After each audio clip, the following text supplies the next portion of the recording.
Yo, what's good with you? It's Nia Queen. We are back for another episode of What's Good With You. I have my most favorite co-host ever in the whole wide world, Chef Beanz, right by my side. This man has my back. That's right. I underestimated how much he has my back, but today he really showed me. You know what? I need to put more trust in Chef Beanz. Yeah, man. How are you, man? You want me to be honest or you want me to lie? I want you to tell the truth, of course. I am overwhelmed. I'm overwhelmed with a lot of hats that I'm wearing right now, from getting the play ready for May. Work has kicked up. Public speaking gigs have picked up. Things are more high demand. So I'm living in a season of everything that I've prayed for. However, I got to do a better job at delegating, asking for help, and possibly maybe getting an assistant or intern or something. Oh, wow. But I'm good, though. Okay. But I'm good, though. It's just I am overwhelmed, but I'm breathing it out. Yeah. Well, I wish you the best with that. Yeah, how are you feeling? I'm feeling great, but I am feeling very warm and just, this guest that we have is just so warm and welcoming. Mm-hmm. She just is like a warm hug. Whenever you see her, her aura is just amazing. And she's actually been on the show before. For real, what's her name? Her name is Rasheeda Jones. Hey, I know her. Everybody give it up for Rasheeda Jones. She is a author, social worker, entrepreneur, marathon runner, everything. What do you not do? I don't know. It's so many things. But thank you for coming today. I'm very happy to have you.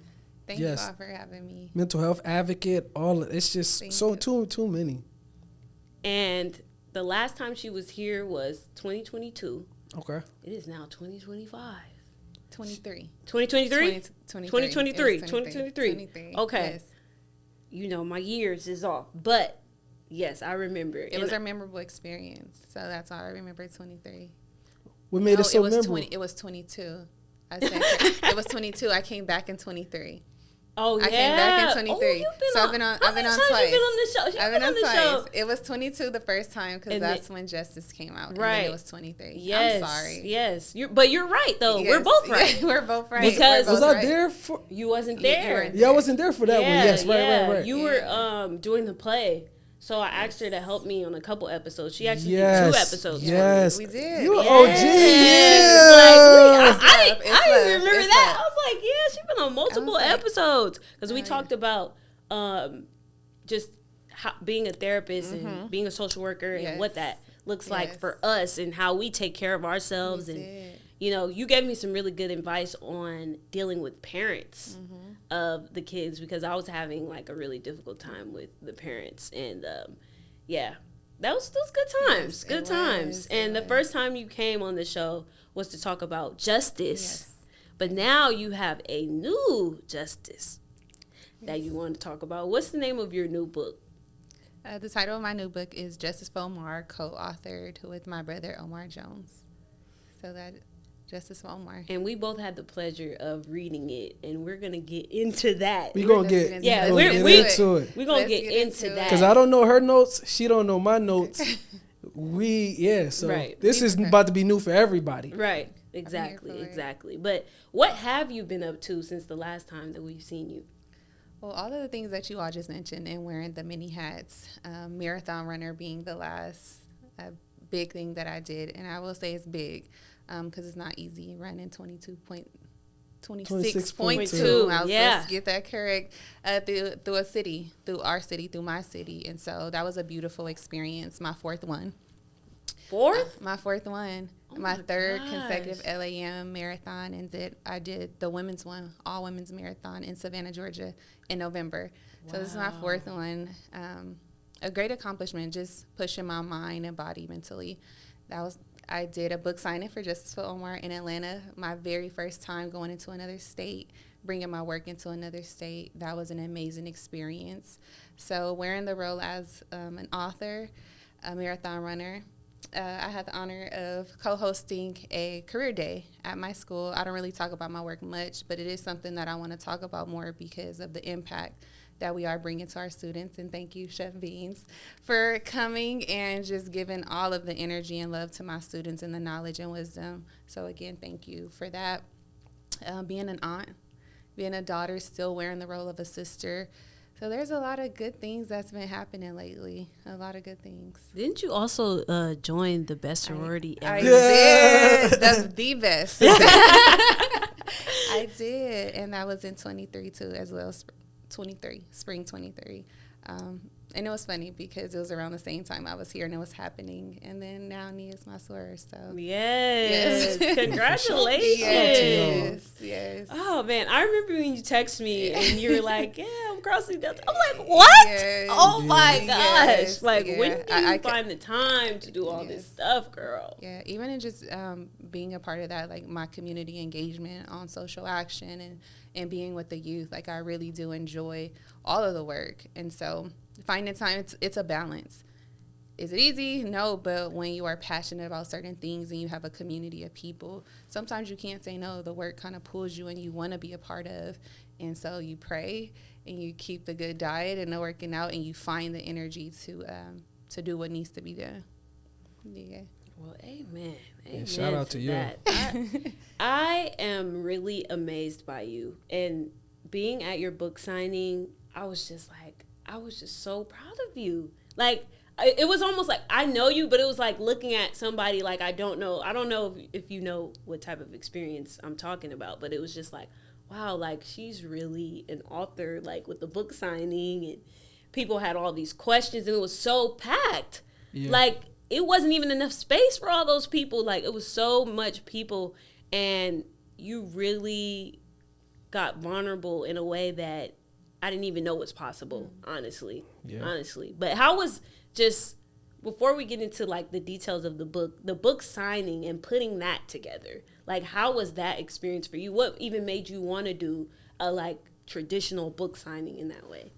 So you also came to the book signing of Justice. Yeah. And Justice, again, the difference was that was a children's book. So wanting to make it engaging for kids, particularly bringing their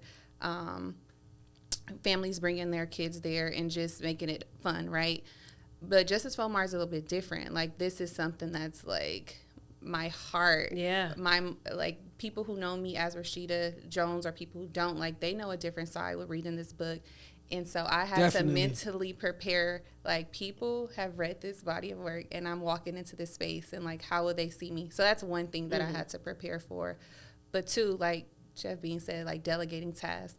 What friends can I, like, put in position to help me bring this experience to life? And so just even with the location and where it's at, it's bigger than us. It's a great organization that's doing a lot of good work.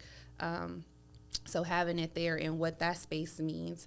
Then I have another friend, Amber, who wanted to support with the questioning, even from my I say facilitator, but my co-host, Alton, really, really good friend who has inspired me in a lot of ways. So it was very intentional that everybody who supported this book signing was in position to make me bring it to life. Another good friend of mine, Glenn, everybody had a position to play, and it was now me just showing up in my true self and just, I don't want to say performing, but like giving myself to people who came to see what the book was about.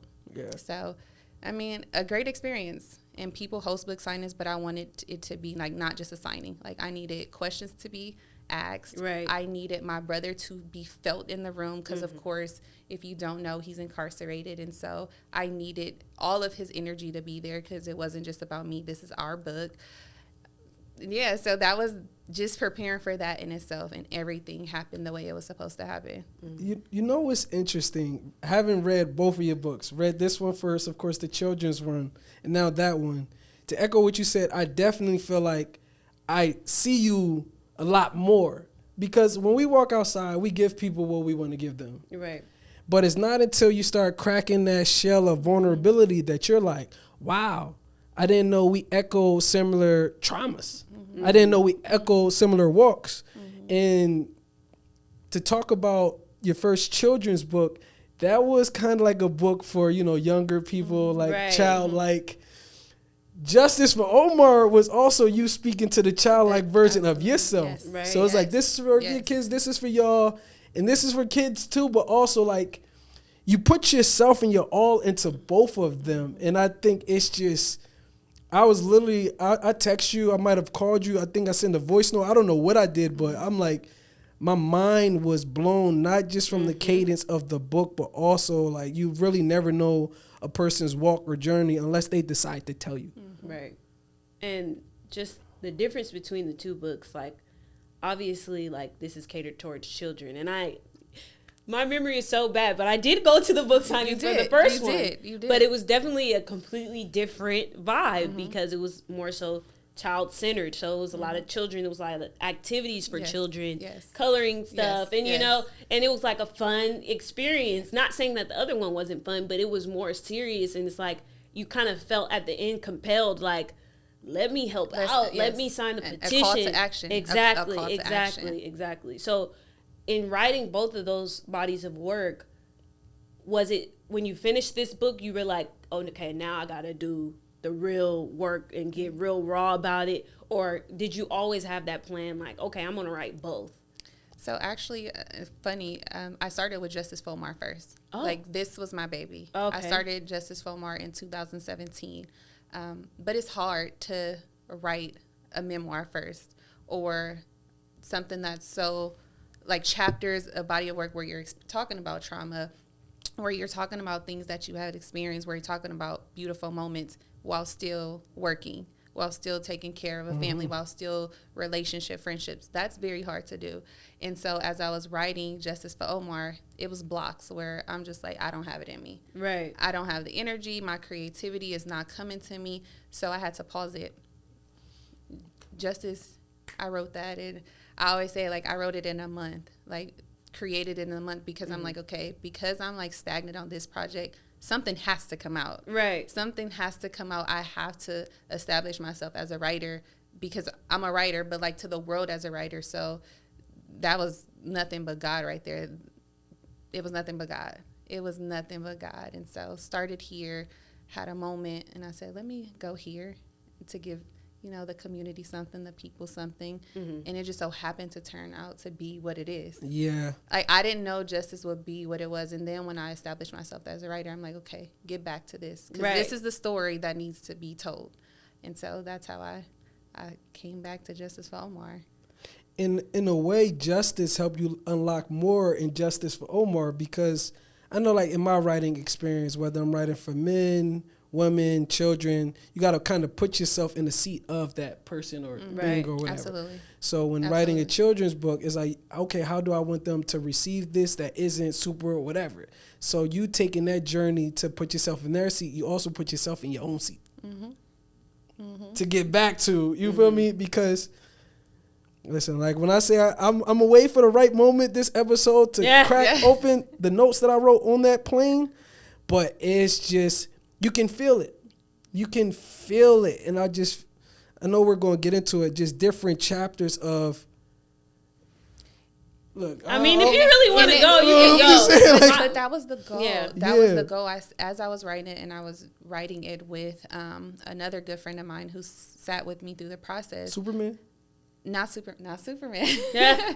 Not Superman, but Brandon Scott, who's also an author, and he helped me kind of navigate my brother's part of it, because they live similar lifestyles at some point.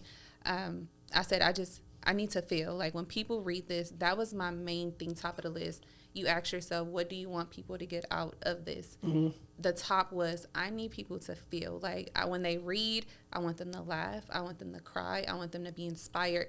You have to do that. And so as I feel, the fact that you said, like, you felt it, the job was done.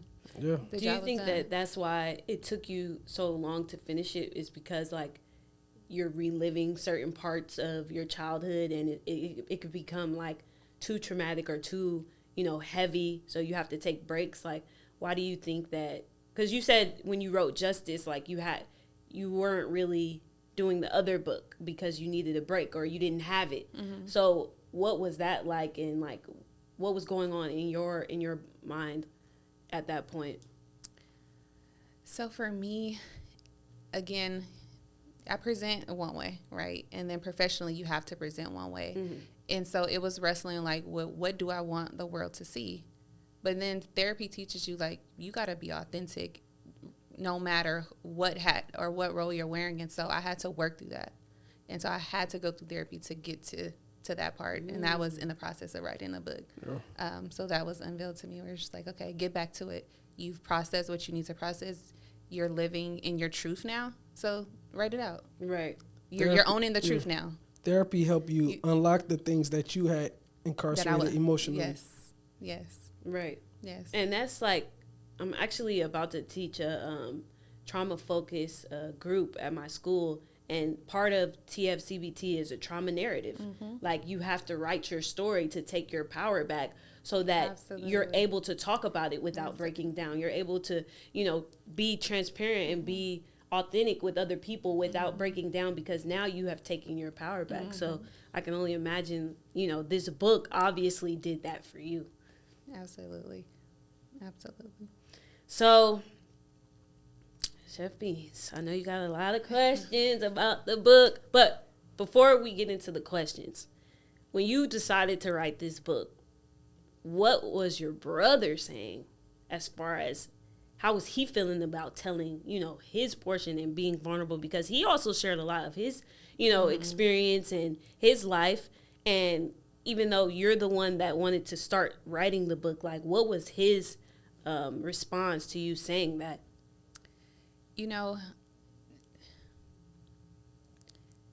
He immediately said, like, let's do it. I don't know what the feeling was, but he didn't have nothing to hold on to at the time. He had just been, sent back to prison or was on his way back to prison. I don't want to assume that there was no hope, but we don't know what that feeling was. Mm-hmm. And I don't think he's ever really expressed, like, what that feeling was. He kind of talks about what it was like to go back to a prison after, being sent back or shot down is the word he used on his appeal. But he just accepted it. Like, I'm just going to give you what I'm going to give you, and then you take it and run with it. Like, he trusts me that much to take whatever I was offering, which was the book, and to write his experience, whatever feeling came from that. So he trusted me in the process, but I can't really identify the feeling. Mm-hmm. All I can say is, like, hope, because he went back to his cell and he provided a beautiful product. It's very much that we had to change in his portion. Like, maybe I had to edit some curse words here and there, but all of that is really him. And so, of course, he's not knowing what I'm doing. He's just like, I'm telling him to write. But putting yourself in the shoes of someone who's incarcerated, the process of writing a book and what life is like on the outside, I don't think he could have really fathomed that until he was able to get this hard copy in his hand. Like, this is what we did. So now you hear the excitement. Now you hear the, like, wow, like, people are saying this about it, like, hearing the reviews. So our perspective on it has been different. But when I sent him, like, this is what we're doing, this is what I need us to do, he said yes, and he did his part. Yeah, that's great. He said yes, and he did his part. That's great. Well, let's start off from the beginning, right? The thing that stands out to me is that, you were 7 when your brother first went to prison. And just walk us through, like, well, my question really is, do you feel like because he was incarcerated when you were so young, do you ever feel like you actually got to develop a relationship with him outside of prison? Yeah, because 7, you remember a lot. Like, I remember a lot. Okay. I remember a lot when I was 7. I remember him coming in late nights. I remember him taking me to school. I remember us going to Rally's Burger on Manchester and Crenshaw. I remember 7. I was very much aware. That's like 2nd grade, and very much in tune. So it was a relationship that I had with my brother. Like, I remember every single thing. So that's why it was such a big impact, because a person that you spend your life with is, like, removed like this, but you don't understand the why.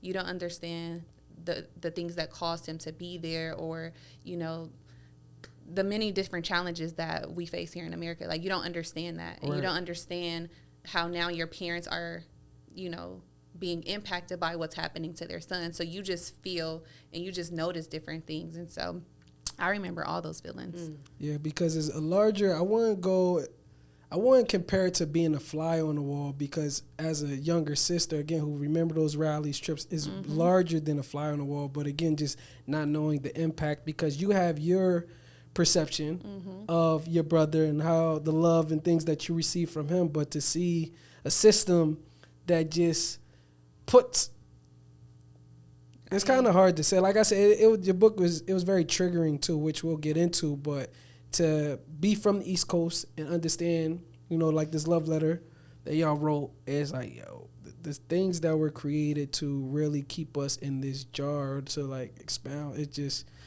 heartbreaking. I'm curious to know what parts were triggering for you.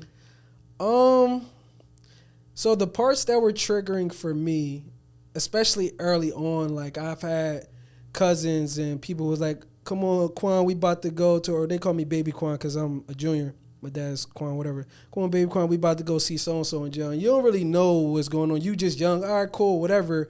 And that kind of becomes your norm. And then it's like, okay, cool. Now you have to empty out your pockets. Now you have to put these things there. And then the cops or the police officers, the COs at the time, treating you as if you can be a possible threat. So to still have that youthfulness inside of you, you probably just came from watching cartoons, doing whatever kids do, and now you kind of being in the system. They coming out this person who you used to see free, unchained. Now they're chained. They either got on an orange jumpsuit, a tan, whatever color that specific spot is. Then they have a conversation. Sometimes it's short, sometimes it's they talking to you, or sometimes they talking to the adult. Right. You kind of, all right, cool, I'm here, but yeah, make sure you do this, make sure you do that, boom, boom, boom.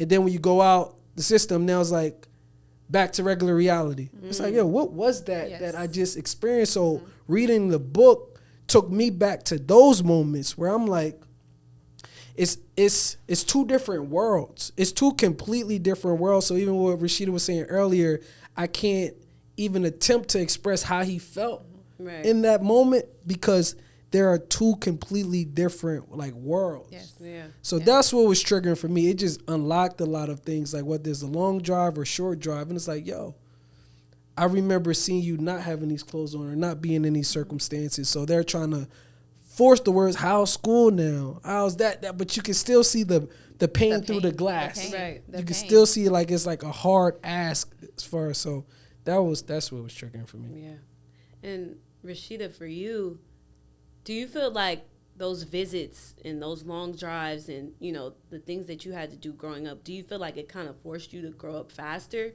Or do you feel that you were still able to maintain, like, your childhood experience? That's a good question, Nia. I think it was normalized. Okay. So, I mean, I know that I'm doing this, but this is like routine now. I know that my other friends are not doing it. So I know that there's a difference, but this is normal for me. So, I mean, I still was able to do the things that I wanted to as a child outside of the Disneyland trips. But yeah, it was a part of my normal routine. So I didn't know anything different until I became an adult. Right. And I'm in college educated classes and I'm around people who are teaching me the language and like, hold on, what you experience, young lady, is not normal at all. Yeah. And so you don't know what you don't know. And so I can't sit here and say, like, as a child, I felt like it was different because it was normal. Because he wasn't the only person who was there. Right. He wasn't the only person who was there. You said you had cousins. Like, we had cousins, uncles, I seen it a lot. So it was very normal for me. Two things just came up for me when you said that. I wouldn't, not necessarily push back, but I wouldn't frame it as it wasn't normal. It just wasn't their normal. You know what I mean? Because reading the book by Ta-Nehisi Coates, Between the World and Me, he talks about how we all experience different worlds. So a normal for a person in Calabasas or somewhere, they can just walk home from school, skip down, have a normal summer, eat ice cream, different things like that. We experience helicopters in the sky and know, okay, there must be, that's like our normal. So I wouldn't say that it's normal. It's just more so once you get older, you realize that people experience different normals. So redefining what your new normal is I think that's where healing comes from. And another thing that came up, like, wow, I'll save that for later. Okay. I like that perspective, Beanz. It is normal. You know what I mean? Yeah. Like this is my normal. Fireworks for some people, or people hear loud noises outside. Oh my God, is it fireworks? Kids in hood, somebody shooting. Yeah. They gotta be showing. Like, right. that's their normal. Right. So I think, like, sometimes when people will unintentionally tell you that's not normal, it's like, no, it was my normal. Yes. So Yes. don't unintentionally try to, like, and again, that's what I'm saying. I'm not saying they're not coming from a good place, but I think it's like shrinking your experience. Yeah. Right. This was my normal, and I received that. Yes. Now that I'm older, I Yes. realized it probably wasn't the safest environment. It definitely brought trauma. However, no, this is my normal. Right. And that was my normal, because it's subjective. Normal is subjective. Yeah. I received that.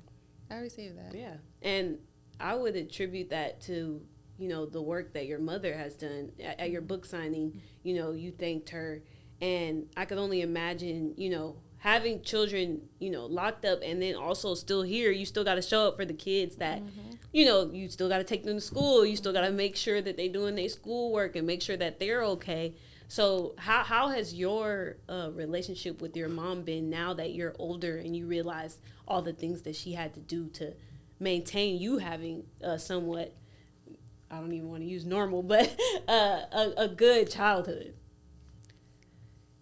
Again, these questions are very good because I can't find the like right word. Mm-hmm. I can just only look to this camera and tell my mom like, thank you for every sacrifice, and that I love her oceans full, you know, because that's all I can tell her is, and continue to model and show up as the woman that I am, and continue to do the work through my actions to make her proud, to show that, you know, regardless of any challenges we had, look at your daughter, you know, and I'm a testament of her hard work, her prayers, her faith, and what she was able to provide. So our relationship is good. Like, she has my back 1,000%. Like, she is at everything I'm a part of. She supports me. She helps make my plate less, you know, lighter. So I am very blessed to have the mother that I have. Very blessed.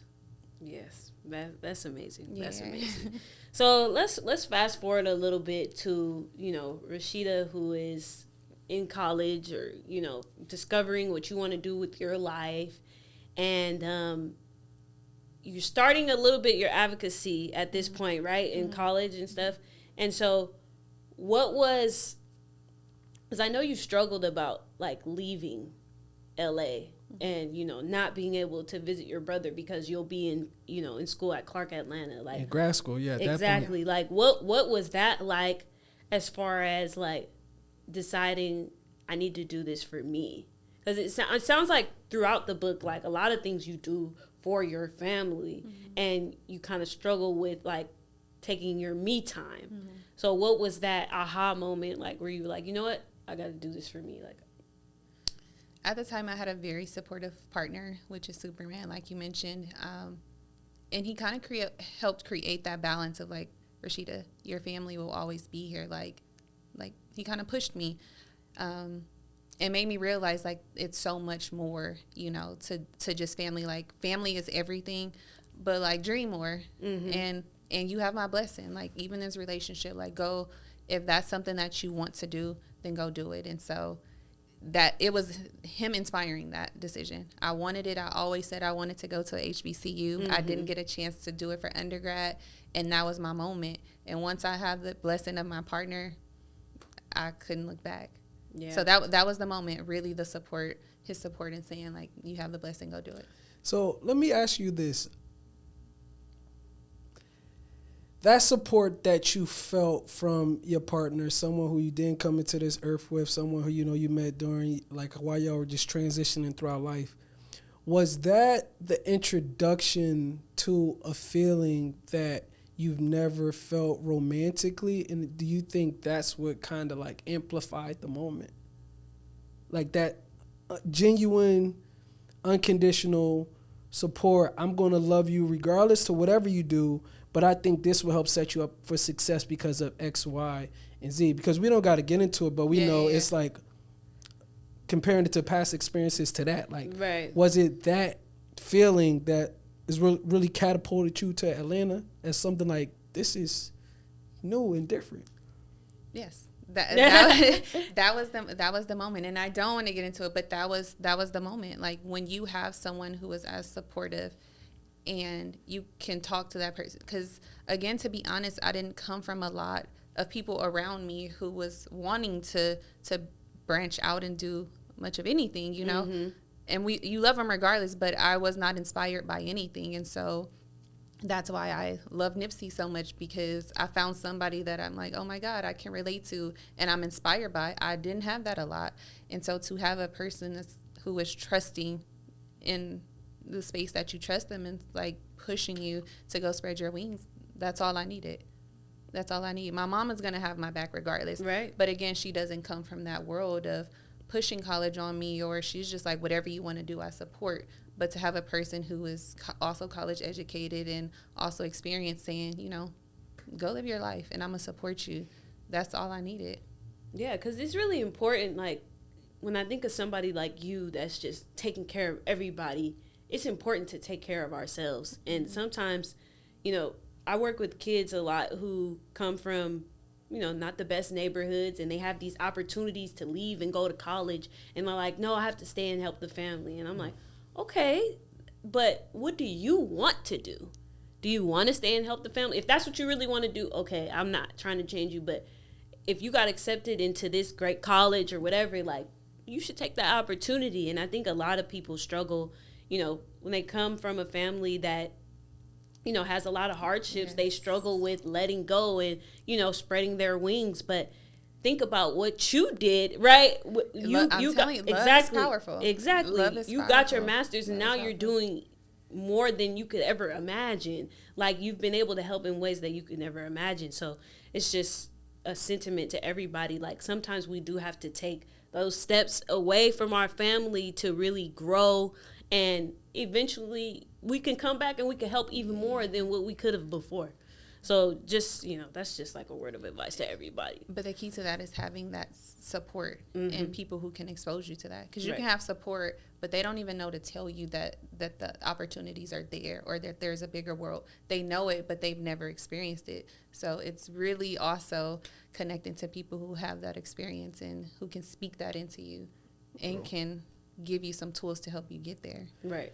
The word that's coming up for me right now is sacrifice. Like on a loud speaker, because again, sacrifice is subjective. You have people, parents, family members who sacrifice whatever it is that they wanted to do to stay back home, to support, to do whatever. But you also have those who sacrifice the possibility of what could have been to go figure out the world. So I know you gave your mom flowers and different things. Like, it's just, shout out to everybody who's made a sacrifice. For sure. Right. And a part of our journey. Yeah, because sometimes we never know all of the sacrifices that our people's or parents or made, and I think that's where a lot of healing and things come up. I just want to bring up one of the notes. Of course, yes, I'm itching to know what your questions are. I got a bunch of notes, but one of the notes on page 136.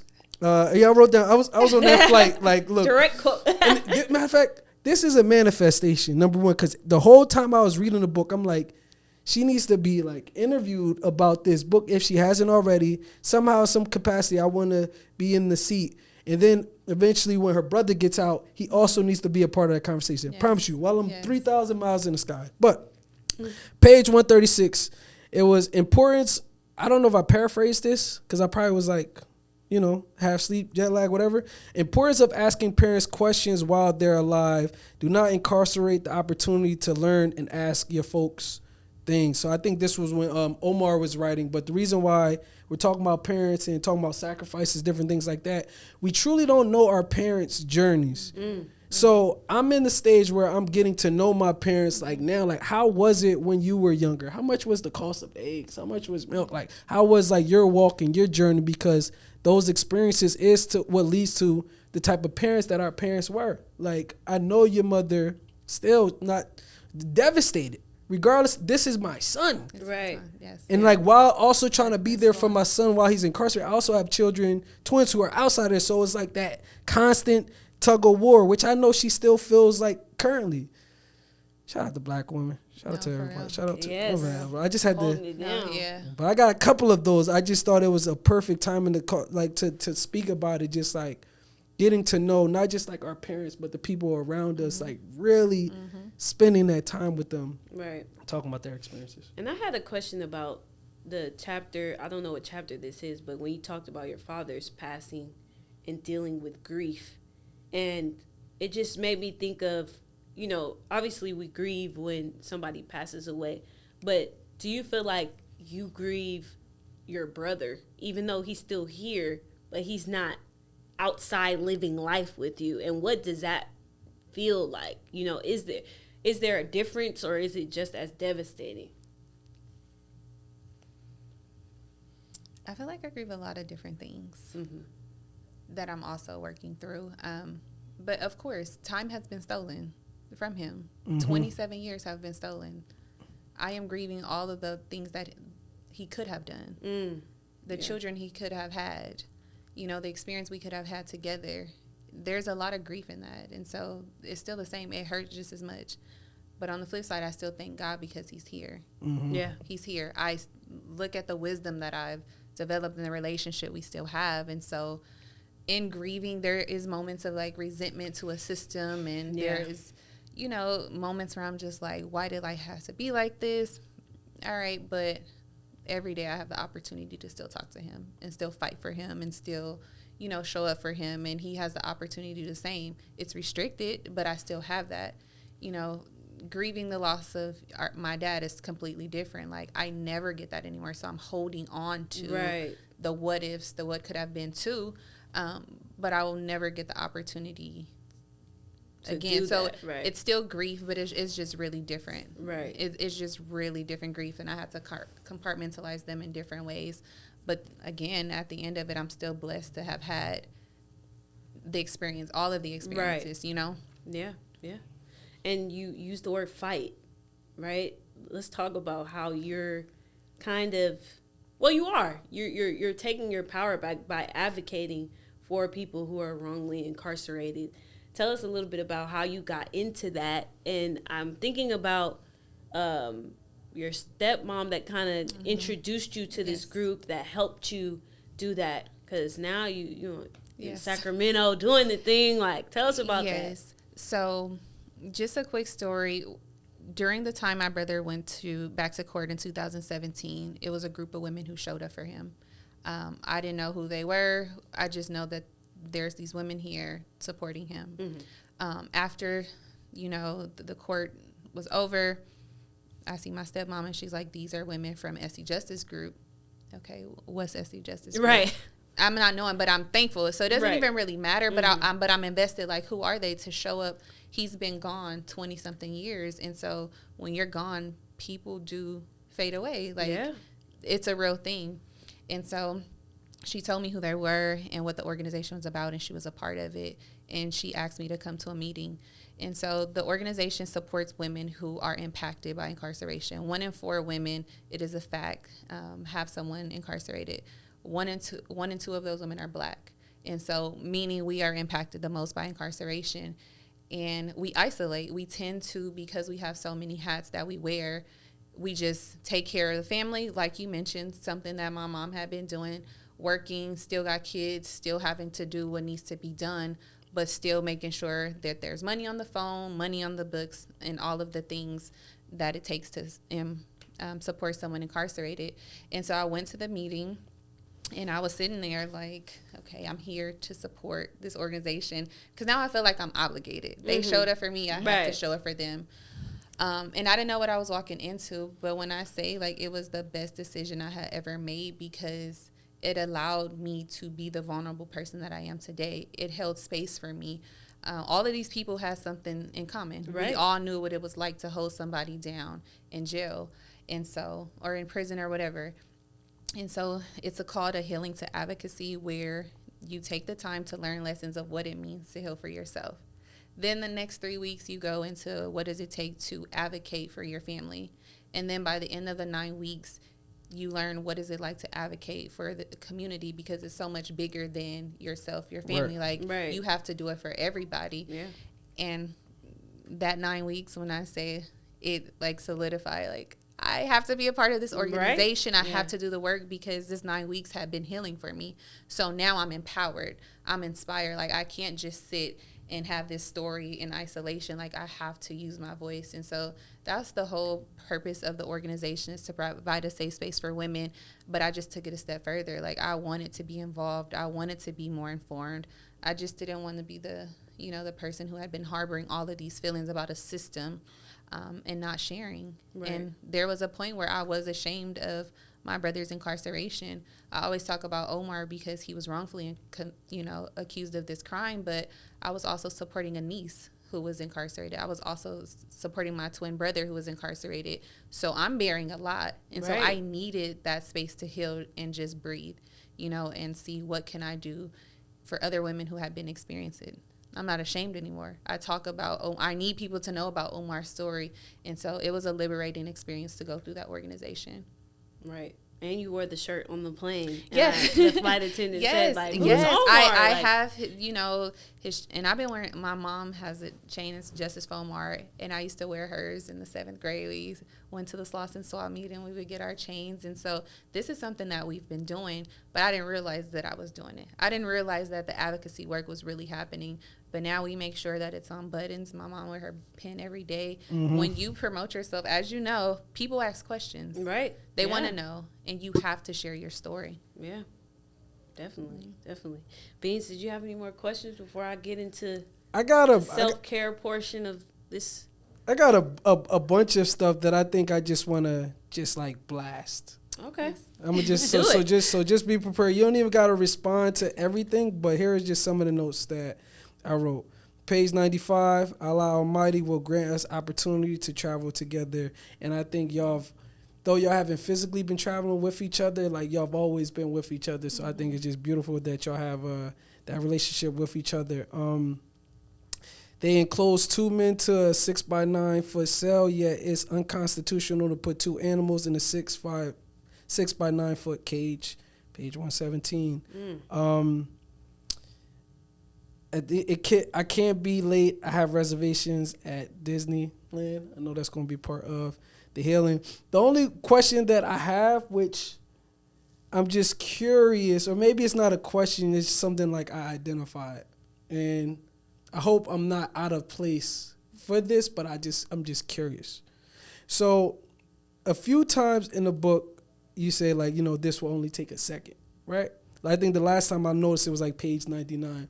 And I'm curious if, like, there's something, like, deeper attached to that. I don't want to turn this into, like, a therapy session, but it's... We coming at her with the heart. No, but I'm just curious, like, a few times in the book you say, this will only take a second, this will only take a second. And I just think that, like, I don't know. Like, I how do I put this? Regardless to, like, however long it takes, like, you already had us on the journey. Like, you know what I mean? Yeah. So I think, like, sometimes, and again, maybe I'm, like, projecting right now or talking to myself. I know there was a point in my life where I apologized a lot. Times when I didn't have to apologize to a point where sometimes someone was like, yo, you don't have to apologize. It's okay. Yeah. So I don't know if I'm connecting that to, like, this will only take a second.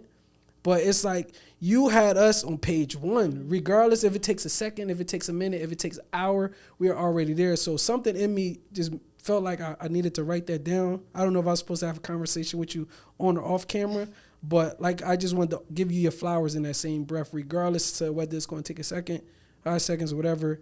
You already had us. So just wanted to let you know that. So wait, that wasn't a question. That was more of a statement. Yeah, it was okay. More. I'm just making. But I think I experienced healing while I was just expressing it. Right. I think it was more. Yeah. It was more so like me knowing, again, like having the history at least when I was younger, right? I'm sorry for this, sorry for that, and it's like, I don't know. Maybe I just put myself in a therapy chair. Yeah, I mean, but that's the beauty of books and literature. You identify things in there that resonate with you, and that's what helps us heal sometimes. Like when I used to go to therapy consistently, my therapist would always recommend different books to me so I can see myself in it, so it can help me heal, so I can see like, oh, somebody else went through the same thing that I'm going through. I'm going to be able to get through it too. You know, so that's good. That's the healing power of Rasheeda Jones writing. Okay. I just have one more. Sorry, okay, one more more. This is what came up for Omar. I know we're going to have a conversation with them manifesting. Yes, I don't know when, but we're going to have it. So the first thing that I wrote down, before I wrote down all those pages, I wrote down, so I enjoy running. Something that works for me during running a long distance is not seeing how far I ran if I know the destination. Same with reading. I don't count the pages. I just read until I'm done for the day, and I do it again the next time I pick up the book. Omar, when it comes to serving time, are the days counted, or is it milestones that are to be looked forward to? That's the first thing that I wrote down. So again, like, just want to put that out in the universe. If ever Omar here, just whatever like that, boom. Yeah, I'll make sure that you all talk. Because again, this is not just for me. So as much as I'm here talking on this book, it's like I'm always trying to put him in the space, letting him know, like, this is our journey, this is our story. So you will talk, and you'll be able to ask him those questions. Cool. Yeah. All right. Well, I wanted to talk about, because I knew this episode was going to be a little heavy. So I wanted to close it with, some fun things that Rasheeda does to take care of herself, like you're traveling, and, how important is that for you, like the traveling, the self-care, just taking your me time with your friends and stuff like that. Like, how has that been? Like, you traveled to 17 countries, is that right? Yes. Okay, yes. okay. Yes. So how has that been? Like, what does that do for you when you complete a trip? Like, how are you feeling? I always feel like more inspired. I always feel better than I left, and I'm always like, I wish I could just live in every country I visit, because it's bigger than just like the luxury of it. Like, I really like connecting to the people and the culture, and so I always feel more, informed and connected to people in the world that we live in. I love it. So I am now being asked to take my travel as like time to just rest, because I'm always like, where are the people? I need the food. How can I be in the community? Yeah. No more sleeping in bed. I'm just like, what are we doing? All right, come on, what are we doing? Go snorkeling or something, girl. Yeah. But then it's also an adventure. So I'm trying to create the balance, right? So what's your favorite country that you have went to so far? I could guess. South Africa. South Africa wasn't. It wasn't. It wasn't? Oh. Is it Egypt? It was Ghana. Ghana, okay. Ghana was, because it was just the way the trip was. I was able to do so much in the time that I was there. Yeah. But Ghana was probably my favorite. Ghana was my favorite. I gotta get to Africa. Everybody in here has been to Africa except for me. You gotta get there. It's nothing like the motherland, real. So I wanted to ask you some quick little, self-care, this or that. Okay. Right? And you have to choose one or the other. Would you choose a beach getaway or a solo cabin retreat? Solo cabin. Okay. Would you do morning meditation or late night journaling? Late night journaling. I know. I knew you were going to pick that one. Would you do yoga or a high intensity workout? Yoga. Would you stay in and rest or go out and explore? Ooh, it depends. It depends. I feel like I'll do both. Like, stay in and rest and go explore. I'll do both. But it says this or that. I'll go explore. Okay. I'll go explore. And then the last one's not really a this or that, but what is your go-to, like, comfort food for you? Like, that helps you feel just relaxed and, I love this. Please, please, please take me to get sushi. Okay. The comfort meal. If ever I need something, like, please take me to get sushi. Sushi it is. Oh, I'm not really big on sushi, but that is good for you. Yes. I'm glad that you that is my, please take me to sushi. And I also wanted to ask you, like, what advice could you give as far as people who are dealing with the similar things? What advice could you give to them and how to take care of themselves? Okay. So, I don't think we prefaced it. These books are about people or are for people who are impacted by incarceration. Yes. However, if you're not, how can you empathize with those who are, and what can you do to show up in this world for other people? Because we are not here alone. We have to, in some way, like, support each other. What I would say is, again, share your story because you're not alone. Like, don't be in isolation. The world wants us to isolate and feel like it's only just us. But we're so much more powerful when we share our stories and amplify our voices. So sharing your story. As therapists, I am going to say therapy is essential, okay? Let's knock the stigma of it's not for everybody. There is someone out there for you. If it doesn't work the first time, but we have to have somebody to talk to. And then, again, lastly, just turn in whatever pain you have into purpose. What can you do with what you're experiencing? So for me, it was finding an organization that I can learn how to advocate. And again, I don't know it all. But when I do hear about a bill, like I do my research and I say, okay, well, how can I support it? When there's a call to action on Instagram about something, there's a number, call this number, just text this. That is a simple ask, sign a petition. At first, it was a thing, but now I realize you literally only have to put your email. That is something that everybody has the power to do. Sacramento is right there. Well, depending on what state you're in, let's not just, California, but your capital is there. Talk to your assembly members, talk to people in your district. That is an easy ask. We just don't know. And so, again, it goes back to just being informed and aware, and the sky's the limit to what you can do just with information, So that's what I would suggest to somebody. Share your story, be informed, empowered, and do the healing work. And again, it's a continued journey. Right. I'm not sitting here with all the answers. Just even this interview, I'm like, I need to go talk to somebody because it's heavy. Again, this book is a beautiful read, and I'm not just saying it's a beautiful read. It's very therapeutic, but I've received so many reviews. Like, you both personally hit me about what it has done to you, how you were inspired, how, it has shaped some things. But there's so many other people, and so I'm like, that was the goal, to not only share Omar's story, but also to have people want to share their story and be inspired to write about what they're experiencing. So there's a social issue for everybody. It's not just incarceration. Everybody has, or at some point will deal with something. And so how would you show up as an advocate? Right. Or an ally, Right, yeah. And so, where can people purchase this lovely? Well, let's got a couple things up here. Yeah, we got the mental note cards. We got Justice for Omar. We got Justice, and we got the workbook for Justice. So, where can people purchase these great, amazing products? So, all products are on my personal website, www.amanitafiq or mentalnotebyAmaniTafiq.com.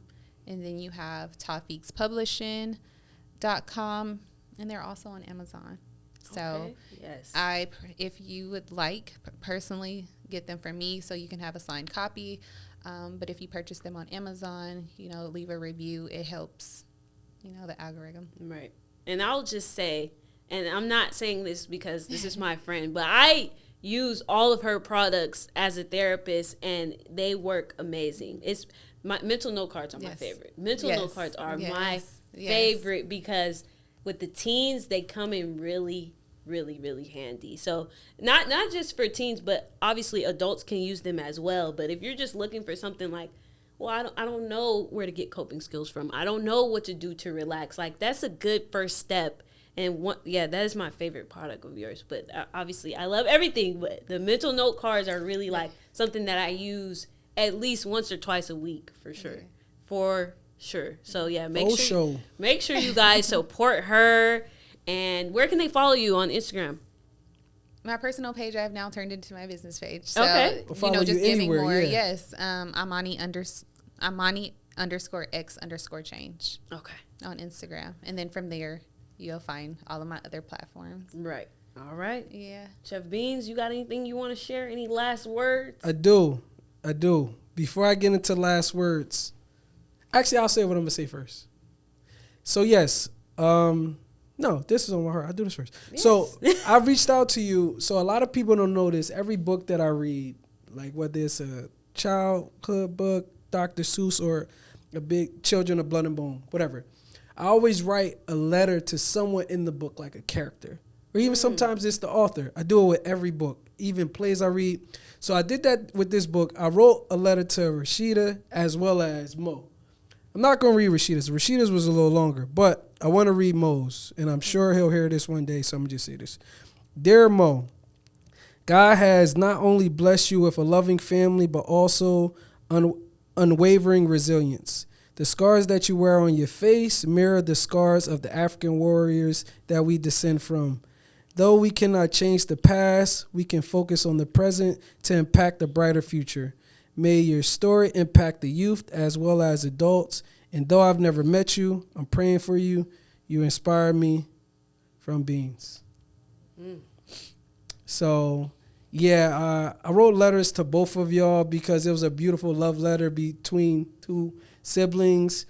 So with that being said, I just want to just really share this time. You never know a person's journey, a person's experience, and we can just get closer to people that we've never met through books, through things like that. So I want to give you your flowers for being resilient, from, you know, the youthful age to knowing how exhausting it gets just being an adult, just being a person, but to be in multiple places at multiple times, wearing multiple hats and still having to show up as your fullest, most present self the best way that you know how.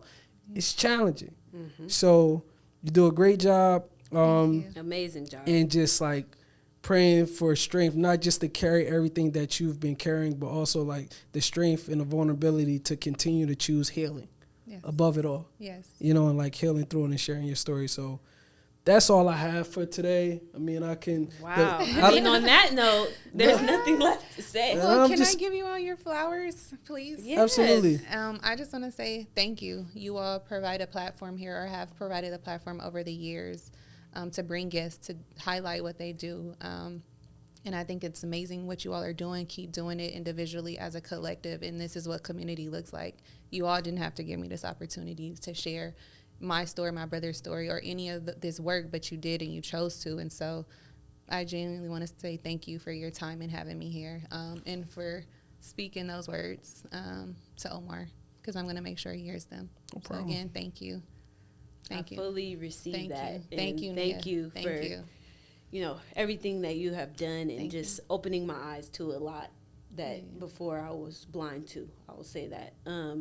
Wow, this has been a very emotional, yet informative, yet healing episode, and I'm just grateful for what's good with you and the people that I've been able to meet through this. It's just really been an amazing, great experience. Where can the people find you at? The people can find me at _ what's good with you, or my personal page, Nia Queen. This will be up on YouTube, so make sure you comment, like, share, you know, repost, all of that. And yeah, that was an amazing episode, guys. Thank you. Chef Beanz, always on the move, never hard to find. All right, that's it. We done. Peace. Yeah.